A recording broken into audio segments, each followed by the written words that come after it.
And welcome back. It's time for Ask the Expert.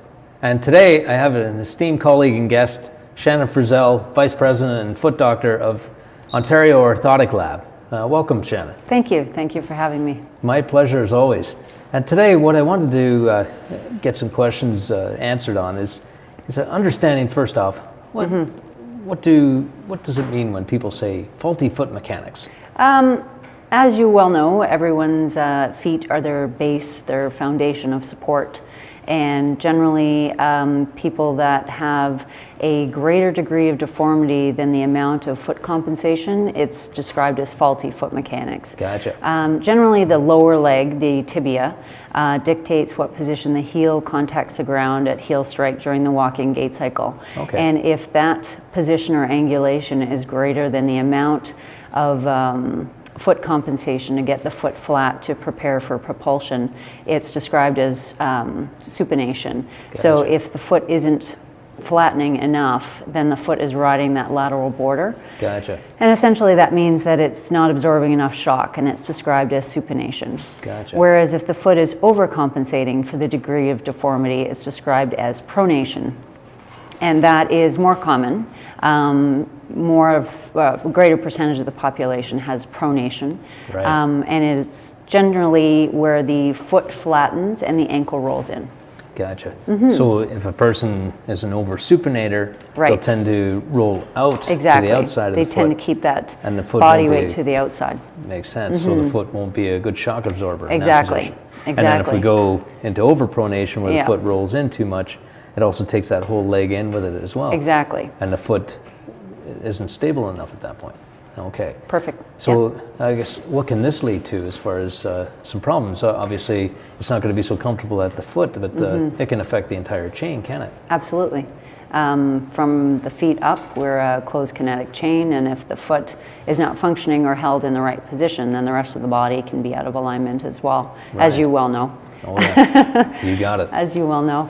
And in a supinator, generally, like you alluded to, the lack of shock absorption, that can lead to anything from plantar fasciitis or heel pain, Right. shin splints, knee pain, low back pain, That's right. metatarsalgia, generalized achiness in the ball of the foot. Right. Whereas the pronator, the one that's overcompensating or excessive motion where the ankle is rolling and the foot is flattening, that can lead to things like bunions, plantar fasciitis as well, knee pain, Hip pain, hip, back pain, back, you name it. exactly, You got because it, the we work whole our way chain. up the chain. Totally. Exactly. And it's often something, I'm sure you see it with patients, that they don't put that two and two together, that oftentimes the back pain will relate to the instability at the foundation at their foot. Exactly.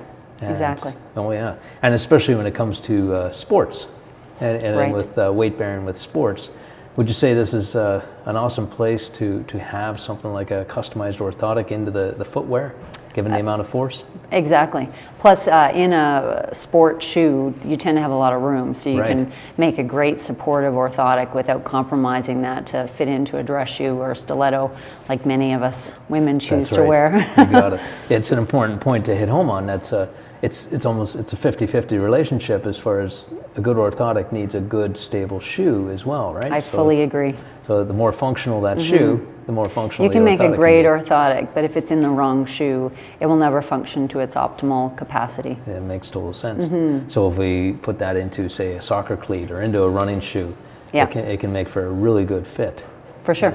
That's good. Yeah, and our bodies definitely are in a better alignment up the entire kinetic chain. And like you said, anything from low back pain or hip pain can be related to faulty foot mechanics. Right. So typically, if somebody is taking a look at problems with their feet and they've got sore feet or they've got heel pain, what would you suggest? Is there somebody that you would suggest them to go see, or where would a person start? A chiropodist or a podiatrist, if it's something that is very foot specific, Right. plantar fasciitis, metatarsalgia, bunion, something that is specific to the foot. We are general primary care practitioners as well, Right. so you don't need to see your general practitioner for a referral. Gotcha. someone like a chiropractor, you guys do great analysis of the entire body. So, you'd be more than capable of assessing whether the foot was related to the rest of the body in terms of alignment, and if that was creating the entire condition of the body. Right. Good.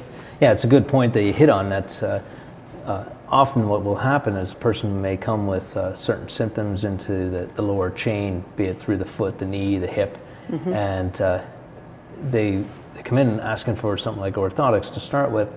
But oftentimes, if we only put orthotics in and don't look at the body as a whole, we may miss other biomechanical issues as well. But it is very important that the first thing we always need to do is stabilize that foundation, don't we? Exactly. If I'm trying to do everything else and I do nothing to stabilize the foundation, it's like trying to do that on an unstable foundation on a home. Yeah, and if you've had faulty foot mechanics your entire life, you'll often have compensatory issues up the body. Totally. With muscle contractures, soft tissue issues. Right, yeah.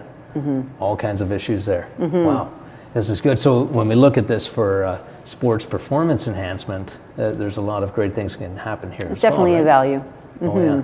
It's just part of the therapy for treating the entire individual. Gotcha. As you well know, there's so many professionals involved in treating athletes and keeping them healthy and performing at their optimal peak. You got it. And certainly with research that I see worldwide, about 75% of athletes will need things like customized orthotics into the shoes just to optimize the movement patterns, especially given the amount of force on the feet. So this is something that can be very valuable to depending have on the sport as well, body weight is multiplied, based on gravity and then body weight and momentum and everything. So depending on the sport, it can be substantially greater than just our average walking forces. Well, that's great. Well, I really appreciate the information here, Shannon. My pleasure. Thank you very much. And after the break, we'll be back with our Getting Inspired guests. So stay tuned.